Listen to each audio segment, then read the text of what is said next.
Hello guys good evening. ये मो सांग आम जाऊँ तलू खाइबा आने यहाँ हूँ शारदा देवी गर्ल्स हॉस्टल। आम गर्ल्स हॉस्टल कौन सब खाइबा हुए यहाँ हूँ गोटे ओयूटी गोटे हॉस्टल।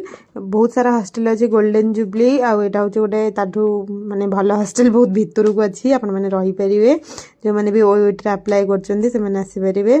खाइबापी बहुत सारा रूल अच्छी। रूल भितर फर्स्ट रूल कि तुम जिते भी जीव खाइबा खातार ना लिख जिते जनकर भी खाइबा हो समस्त ना लिख। ये मो सांग आम समस्त ना लिखुची 5 जनकर आम खाइबा आने जाइछु। तो फर्स्ट अच्छी आमर मिठा देन अच्छी रुटी आउे अच्छी ग्रीन मटर आलू तरकारी। तो ये देखिपे से 3टा पिला मिठा देवे। तो 1 2 एंड नेक्स्ट 3 सो तापरे रुटी भी आम नहीं गलु। रुटीटा टी भल हुए बाकी एत भल नुहे बेले बेले कंचालिया रही जाए। बट से जेहेतु करुँच तावारे एत लोकों पाखापाखि आम 110 उपर आम ये रोचु। तो से रुटीटा टी कंचालिया रही जाए। नेक्स्ट हूँ आलू मटर सब्जी।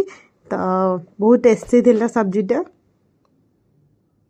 तो ये हूँ आम नानी जी हमको बाढ़ी दिखती सकाଳେ गाधा बेले आ राति 2 टाइम आमर खाइबा थाए। आउ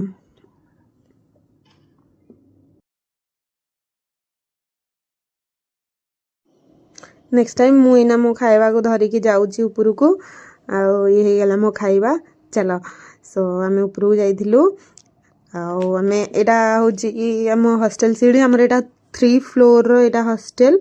तो ये मिठाटा बहुत टेस्टी थी। मो सांग कह बहुत बढ़िया लगुच बहुत सॉफ्ट थिला मिठाटा।